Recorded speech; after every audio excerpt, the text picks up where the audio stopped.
Welcome to the Building Doors Podcast, where we're not just pushing for opportunities for women's voices to be heard, we're creating them. I'm Christy Harst, voiceover actor and creator of the Building Doors campaign. Join us as we amplify voices, break barriers, and build doors together. Welcome, everybody. I am Jody Coffey, and I'm welcoming you to the Building Doors Instagram, LinkedIn Live for July. Yay! So I'll be your host today, and we're diving into underrated and untapped areas for women in voiceover that they haven't thought about. I am thrilled to be joined by Vanessa Marshall, VO actress, producer, and host. Vanessa, you want to talk a little bit about yourself? Yes, sure. I'm also thrilled to be here with Jessica Blue. Woo! Vanessa Marshall, voice actress. I'm also a gamer, and I am in cartoons, video games. I do promos. I work in all areas of voiceover. Also, do some writing, stand up, and sketch comedy. And basically, I love storytelling, even if it's in a 30-second or 30-minute or a 2-hour window. I want to introduce my friend Jessica Blue. Let's see, voice actress and voice and casting director for dubbing. Blue, you want to tell us a little bit about that? Yes. Hi. Thank you for letting me be here. I'm so excited and so great to meet Vanessa and see my pal Jody. Yeah, Jessica Blue. I've been an actress for almost 20 years. Started out doing voiceover, and in the last 8-9 years or so, I kind of fell into dubbing, English dubbing, live action English dubbing, and love it. And kind of just started in the acting phase, but also producing, and then began directing it. And now I'm directing and casting many live action dubs. Super fun and challenging, and it's great. So thanks for having me. Please, thank you for joining us. You can call, write this down, 216-307-1917. Leave a short voicemail with your thoughts on today's discussion on the Building Doors campaign. I also want to make sure I get the names right. I also want to give special shout out to some of our supporters who recently bought us more coffee. Many thanks to monthly subscribers, Sandy Harrison Cooksey, I hope I said that right, Marion Mills, and John Lano. If you love the Building Doors campaign, our live events or podcasts, you can buy us coffee at buymeacoffee.com/buildingdoorsbo. So, Vanessa, you have worked in almost every possible genre of voiceover. Is there something you haven't tapped into yet? Well, there's one area that I have not gotten into, and that's audiobooks.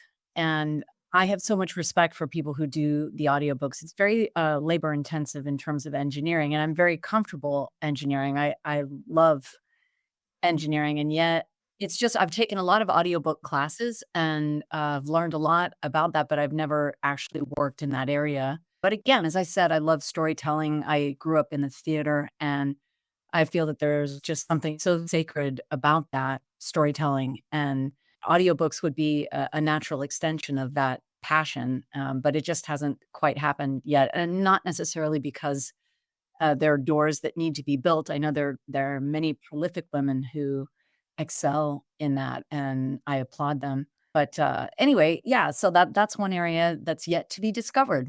Good. And Blue, what about you? Kind of the same thing. I mean, for a while, I was doing long form narration, like industrials for companies. So I would be like training videos. I would be the voice that you would hear if you went to go work for Whole Foods and you were doing your employee training and you had to watch a video about sexual harassment or something. I might be the voice that you're trying to fast forward through just to get through the module, and just medical narration, that kind of thing. But I never dove into audiobook because it's the long form was enough for me. And I didn't want to deal with any more than that. And so, untapped area that I will leave to the professionals. They can have it. All good. I have no desire whatsoever to do that, but that's something that I haven't really dived that much into. As well as anime. I would say I haven't really done much anime work either because it's such a far cry from what I do in live action stuff. So Okay, there were a couple of areas that I thought of. Want to get your thoughts on this. One was affiliate promo. There's a lot of work in affiliate promo in areas that women can go after themselves, contact directly. I do hear women, I know women who are doing it, but do you think that that's an area worth pursuing? Sure. Why not? Yeah. Yeah. Why not? For sure. Yeah, absolutely. I used to have a couple affiliate stations in Texas and yeah, it's just sort of fallen off. I do a lot of radio station liners. It's handled by the same agent. It's sort of considered the same Yeah. department, but I'm not sure if it's a matter of there's sort of a group of women who are established doing them and that's just sort of that's how that goes, or maybe that's a thing to consider is pursuing it myself rather than waiting for my agent to send opportunities. I know a lot of people do that because it does require a certain amount of availability, and since already have my radio stations, I'm sort of on call for them. I just wanna make sure that I'm 100% available for something like that, and each deal is different. Sometimes it's like 1 hour a week. Some are more manageable than others. Others, you're, like, completely on call. You have to travel with a recording studio and all that. So it's definitely doable, and it's a great thing to consider, for sure. That is an area, from my experience, that women can pursue on their own. They Mhm. don't necessarily need an agent. I'm going to ask you this, Blue, because you just mentioned that you were doing corporate narration. There are so many companies that need internal videos. There are areas that women don't pursue because they're specifically meant, like trucks, tools. Have you done any of those, what would be considered male categories? Yeah, I did.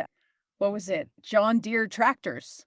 There was a whole thing about John Deere tractors and their user manual for how basically fixing it when the software died or when something went askew. And it was literally, you could just pull up this how-to video or whatever, and it's me telling whoever owned the John Deere tractor, this is what you do, plug this in, turn this in, reset that, or whatever it was. So yeah, definitely. And that came through, that was just through a client that was constantly churning out all types of corporate narration type videos. So some of it was male dominated, heavy, which was fantastic. Others, it was more medical, so a lot of that can be female, is heavily female, Yeah. which is great. But yeah, that's what was the other one? It was this Big Five Sporting Goods. I did one for them too. So yeah, there's definitely an area for corporate narration videos that women can definitely sink their teeth into and dive into that stuff. You should talk to Christy about John Deere. Oh, I can't wait. I'll ask her. Was that ongoing, by the way? It was, yeah, yeah, it was a recurring thing as especially as they updated modules or, whatever updated software that they had, so, yeah, I was because I kinda became the voice of what they were doing, so, yeah, it was repeat, which was nice. So, internal videos, explainer videos. I did one, I produced one for Toyota introducing Prius. Mm. Wow. That was fun, but we definitely used a man. That could have easily been a woman. I have a question for, I guess, Blue. What's the best way to practice and learn live action dubbing? Are there Mm. industry standard tools to become familiar with? Take a Interesting. class with me. I do coaching of live action dubs, so and I run my classes, my privates, basically like an actual dubbing session. Before you can do that though, if you want to try to practice on your own, a great way to get your feet wet, shall we say, put on the subtitles of a show on TV and mute it. And well, not mute it, but listen to how they're performing it on screen read the subtitles, because half the battle in live action dubbing is looking at the video and then looking down and reading the lines that are screaming by a mile a minute. And so you have to get very, very proficient, very, very fast at being able to look up and see what the actor's doing with their mouth, their smile, their eyes, their body, everything, and then look down and read what it is they're saying. So if you can put on subtitles, read that. It's not going to be perfect. It's not going to be perfectly synced. And sometimes it's not exactly what they're saying. Don't worry about that. But it's just get that skill set down of shifting your eyes and view from video to dialogue. Read out loud and practice it that way. That will give you a great idea of one, how challenging it is, also how fun it is. But that'll give you a little foray into trying it out. Good. Yeah, I tend to use subtitles, especially in languages that I don't speak, Mhm. which is very helpful. But we've talked about this, that in languages that I do speak or at least understand, the subtitles are often different Yes, than what they're actually saying. they are. That's a whole other conversation. Yes. We could spend a whole other hour just on all of no, that no, we stuff. don't spend all No, that time on that. no, no. Where do you think, really, what are women overlooking?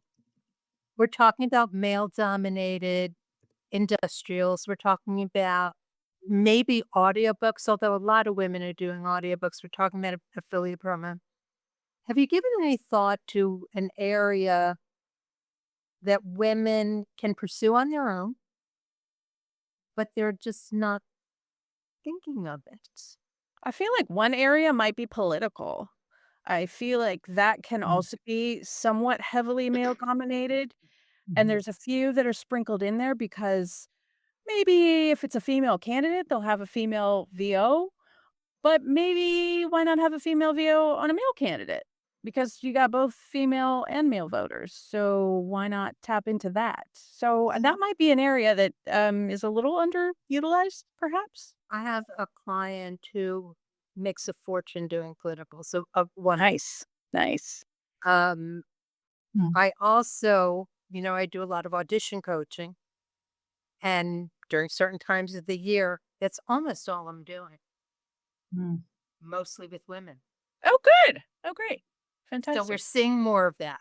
Good. Absolutely. They're coming through agents. Do you know how women can pursue this on their own? Me personally, I do not. I do. Sorry.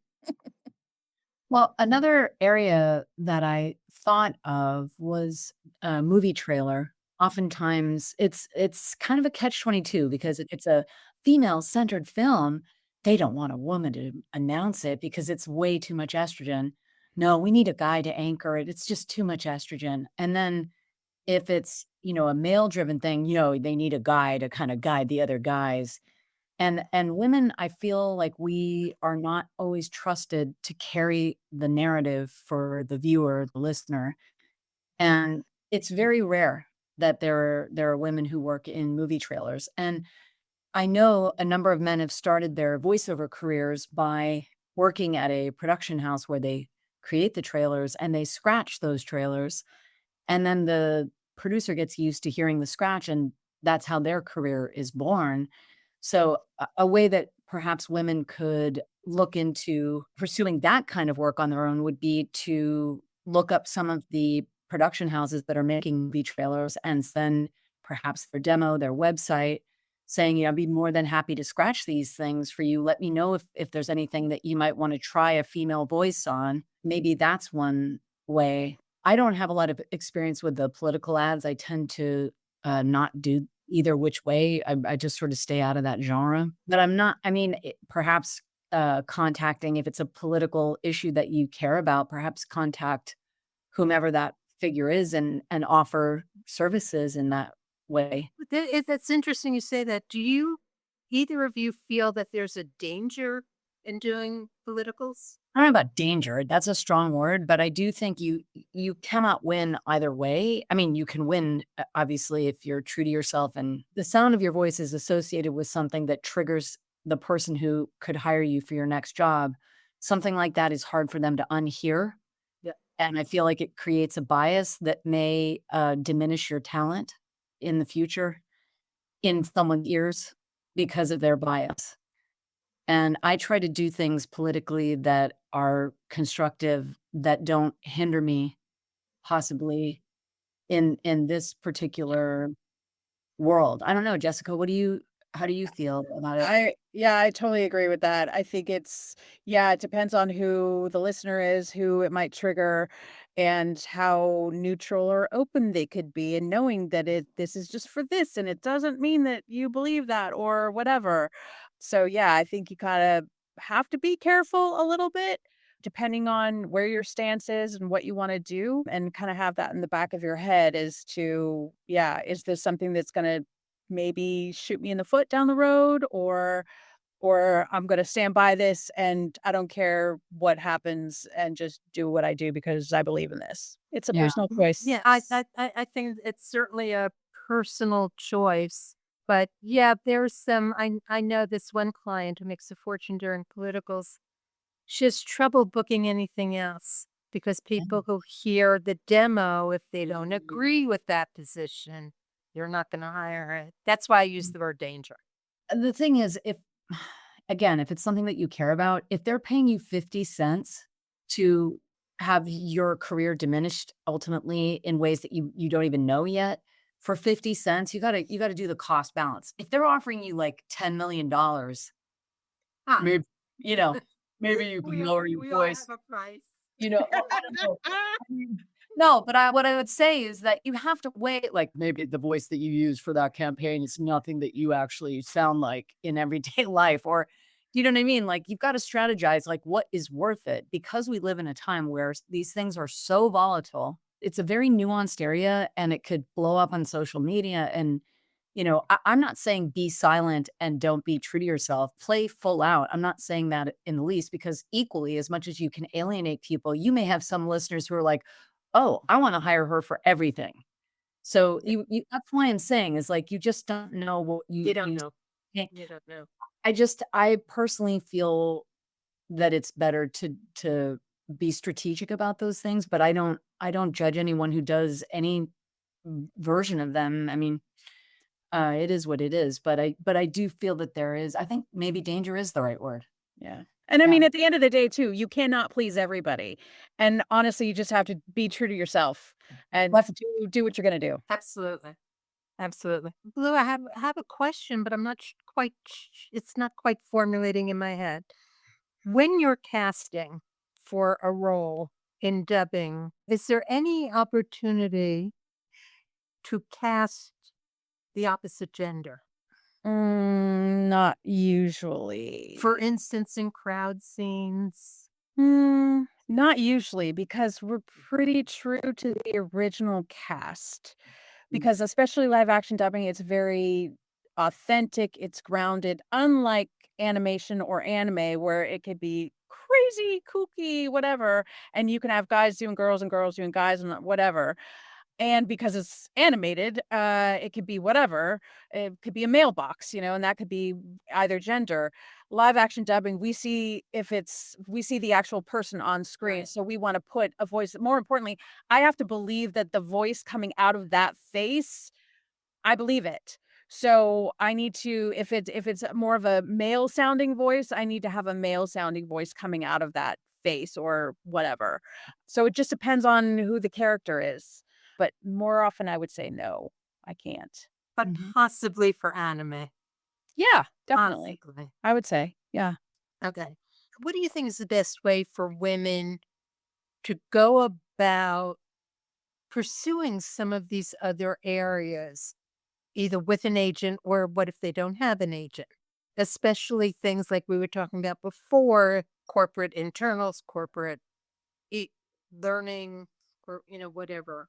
Personally, I would advise people to take your class, Connect the Dots, because you offer an incredible workshop teaching people how to be self-supporting and, create their own work and not wait for opportunities to come to them. And I think you have a ton of information in this area. So I would refer people to your workshop personally. But I do know there are certain voiceover websites, voices.com and some of these things that actually, I think Backstage, it used to be Backstage West and this and that, they have auditions in the back. There are ways to look for work that you can acquire yourself. I know people who send demos to marketing people at supermarkets to try and get supermarket campaigns, stuff. That's another way, whether they're union, non-union, FICOR. I don't know. I feel like you just have to kind of throw stuff out there and see where it lands. There's no right or wrong way to do it, really. But I can't help but think of your workshop that literally tells you how to connect the dots. So check it out, y'all.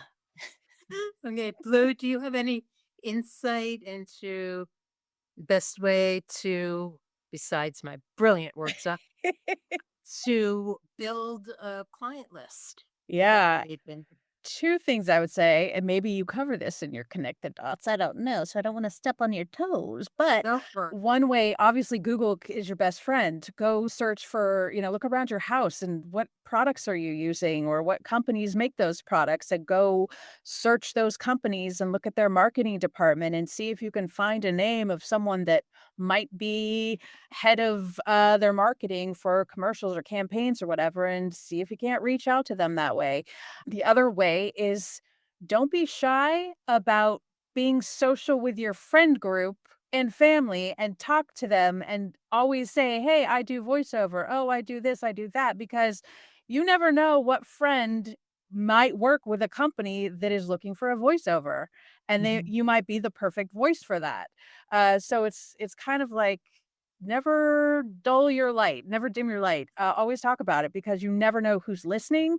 You never know who will connect the dots for you in that respect of just pass it on to another person because they might have another conversation with someone else. And hey, oh, wait a second, I know so does voiceover. They could, yeah, I could hook you up. And so you never know what could happen for that. So don't be shy about The tooting your own networking. horn. Yeah. There's a question. How do you become the voice of those gas station TVs? I don't know. I don't know.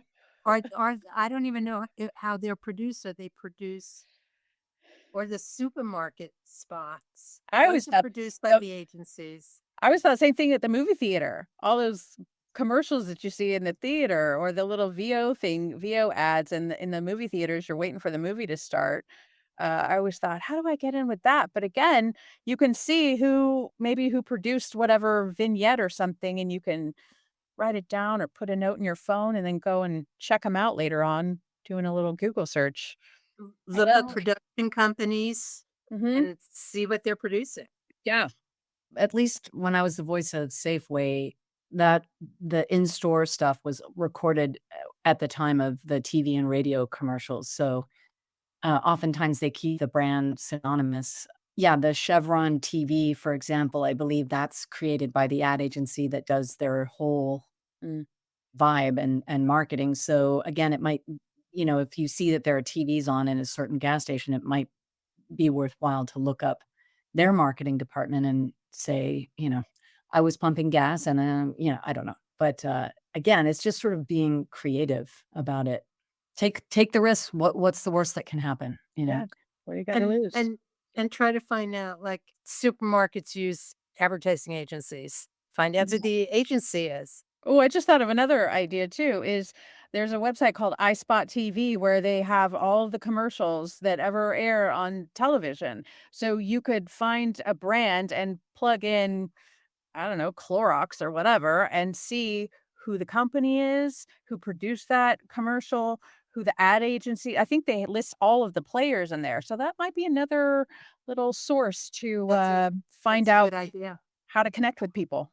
That's a good idea. So that raised a question for me. If you're trying to, let's say, I don't know, Johnson's floor wax. I don't know why I thought of that, but it's such a strange thing for me to say. Would it be a good idea or a bad idea to voice a Johnson's floor wax spot and send it to them, sort of like the Building Doors campaign, where women are voicing typical men's spots? Sure. Why not? I say do it. Go for Yeah, it. Absolutely. Again, Why not? take the risk. What have you got to lose? Nothing. These Why not? these days we've got nothing to lose. yeah. These days voiceover has changed. And these days you have to take risks. Mhm. Sometimes they'll turn out. Most of them won't. That's okay. How about, I'm trying to think of an area of production, and I like the idea of volunteering to do scratch tracks. Mhm. I like the idea of people contacting, most advertising agencies, the big ones, have casting departments. Mhm. And maybe it's time to befriend some of those casting people. Mhm. Take them out for a cup of coffee.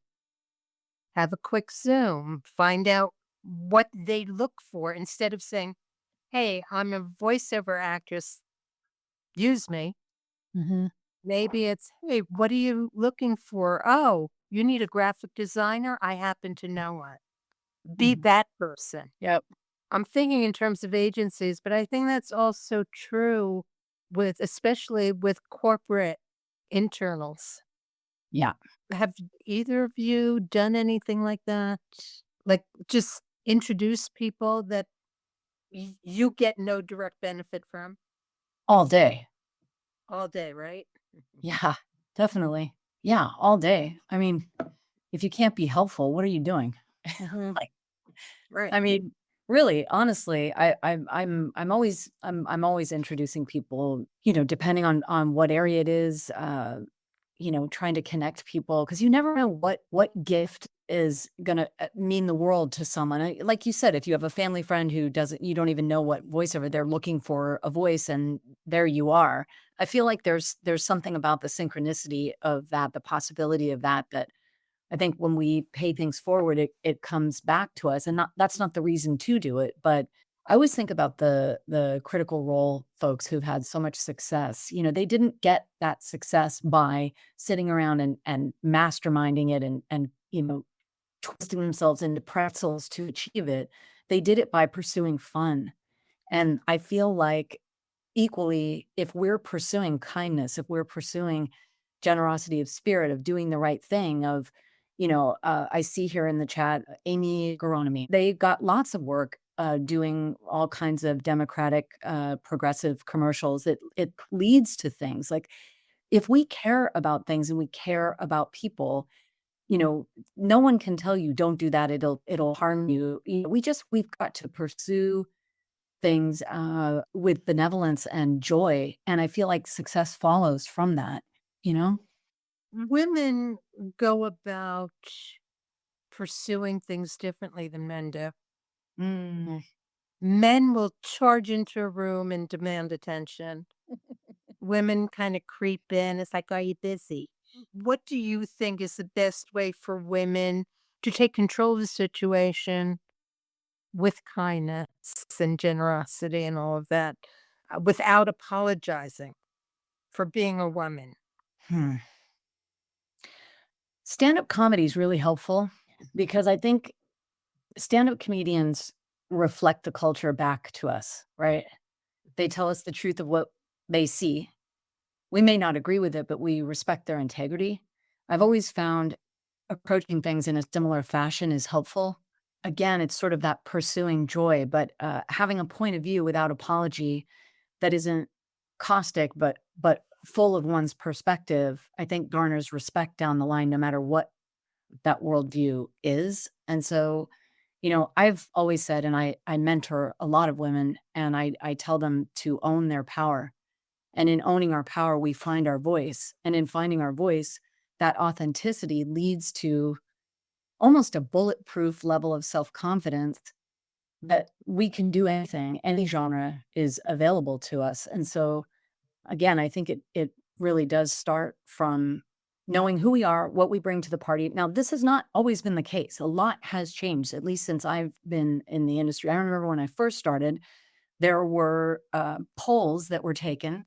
Women didn't want to hear other women talk about cars. I don't want my mom telling me what car to buy. I don't want my aunt nagging me what car to buy. I want to hear my dad tell me. I want my uncle to tell me. I want a man to tell me what to do. And so is that misogyny on the part of men, or is that women's ears are trained to feel safer if a dad tells them what they need to be doing next?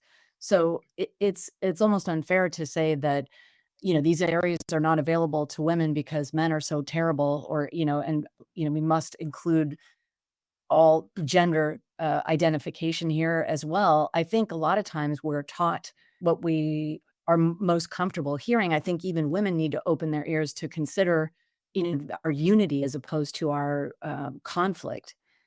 And I think that that has changed. And I look at artists like Lizzo.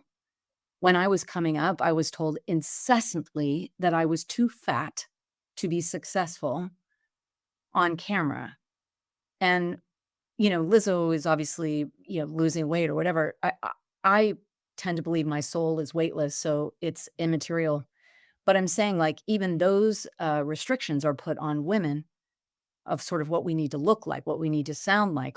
All these barriers that, back in the 90s when I started this, maybe comedy is my go-to because men are more comfortable perhaps listening to their funny friend, but I feel like whatever way we get into owning our power, much the same way Lizzo lives without apology, from what I can tell, if we can honor that in ourselves in our own way, I feel like that leads to connecting people, paying it forward, and that generosity of spirit leads to work and fun.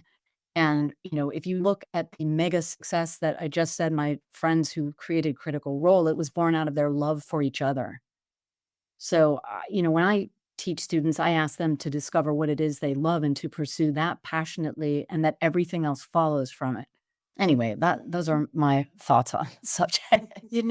Back when I started out in advertising a million years ago, they had done some research, and they said that, much like you were saying, men don't want to hear women because it sounds like a nagging wife or mother, Mm, and women preferred the sound of men's voices. Recently, in the last 10 years or so, that's kind of flipped.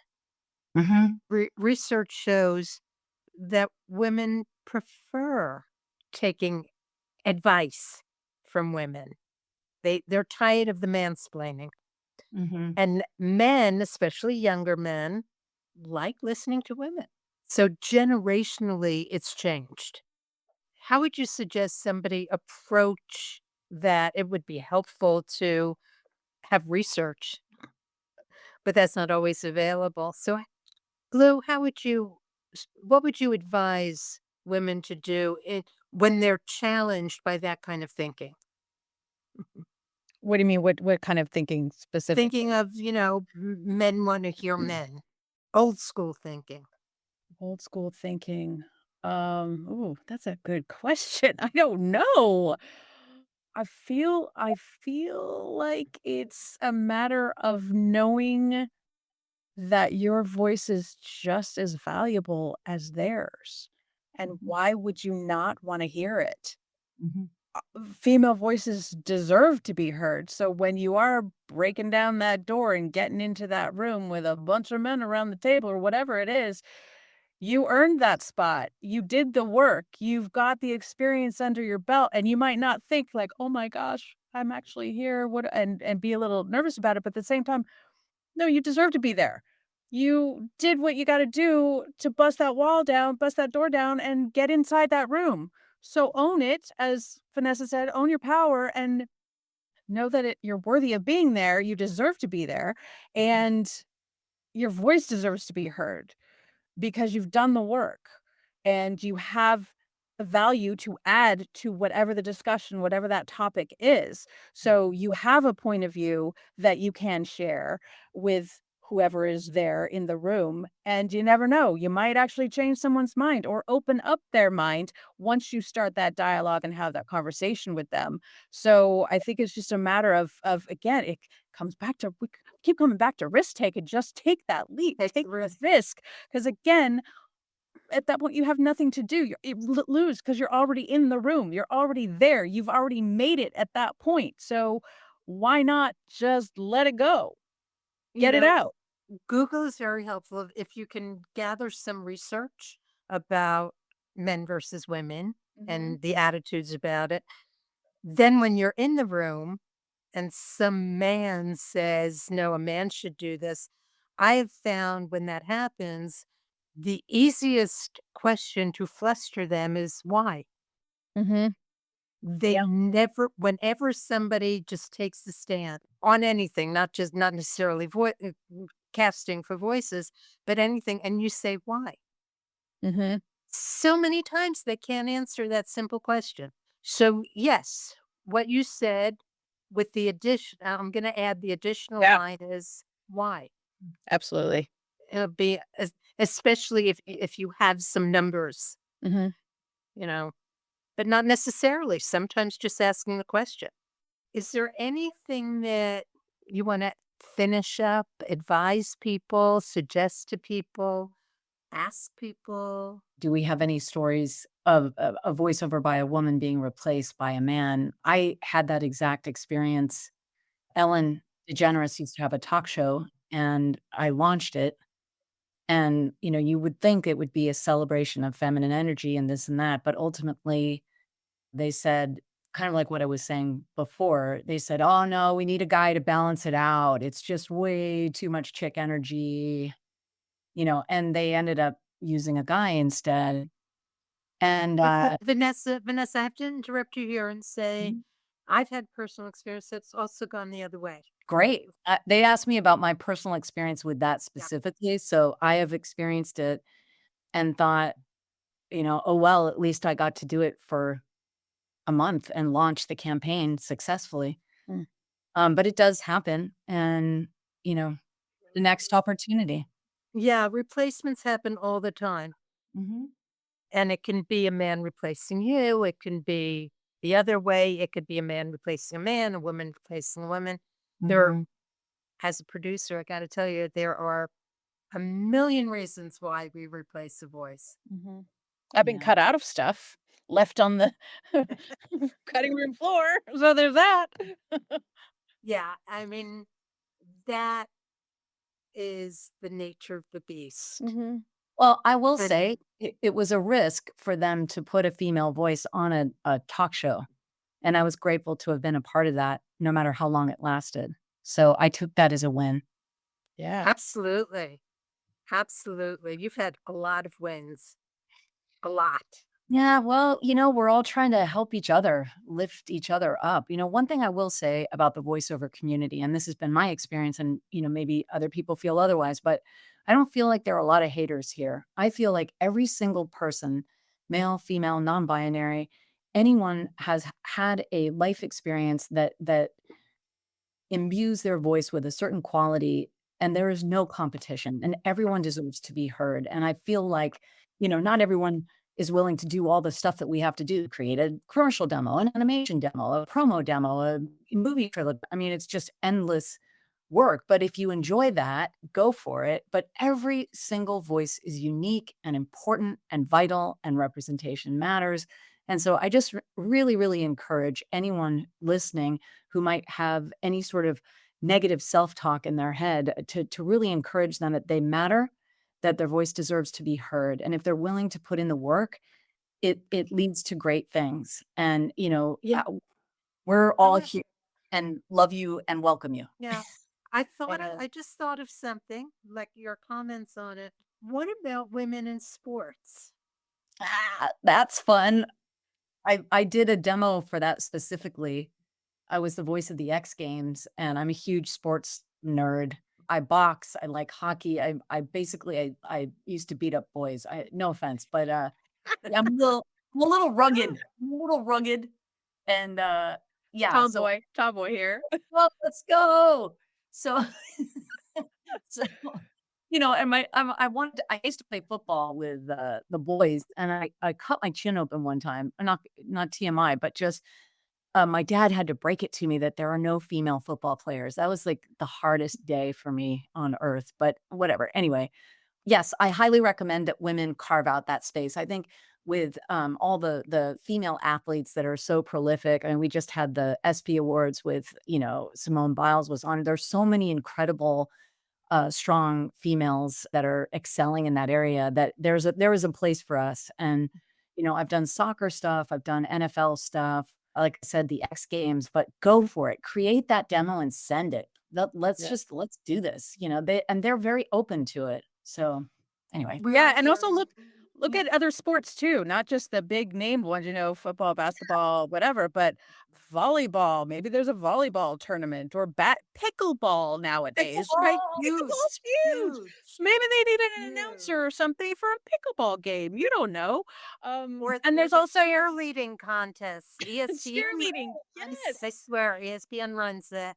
There you go. Women should be doing that. Absolutely. And also it's kind of a sister is sports casting, like the people Mhm. interviewing the players and everything. Got to give a shout out to my girl Stacey Pates. She's one of the sportscasters for rugby. Yeah. So, Oh, again, expand don't just keep the tiny little bucket. Open that bucket wide up and see what else you could throw in there because there's Mhm. so much opportunity out there. There's so many other things that maybe you're not thinking of. So think outside the box. Pickleball. Who knew? Yeah, well, we were here to talk about what's outside the box. I think people are a little uncreative in their approach. well, I'll say one thing. I worked for many years before I booked a job at Disney for animation. And I remember asking my friend, "What do I gotta do?" I mean, for real though. And I thought, you know what? I'm gonna take an animation class with one of the casting directors for Disney. And I found out that Disney hates it when you slate in character. Well, okay, I could have spared like 10 years of pain, but great. So the next thing I auditioned for, I did not slate in character. Slating is, Vanessa Marshall as announcer, or, whatever the character is, you say your name and the character.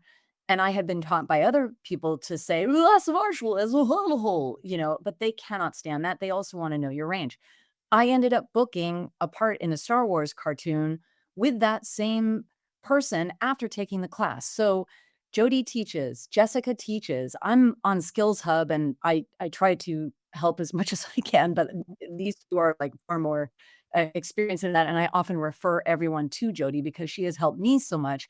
But my point is this: if we are creative about where we look for opportunities, and that includes classes, that I have chosen to view this experience that I am a perpetual student. I am always a rookie. I am a professional and I'm on time and I'm on point, but I have the heart of a rookie. And that means that I will continue to take classes. There is always more to learn. And that almost a kind of humility allows new opportunities to come in unexpected ways. So I would say yes to any and all classes. I know they cost money, but they're well worth it. And look Yeah, for those classes and take those classes that you wouldn't normally think of. Mhm. yeah, Yeah. for fun even. Yeah. Yeah. All Anyway. right, Vanessa, tell people how to reach you.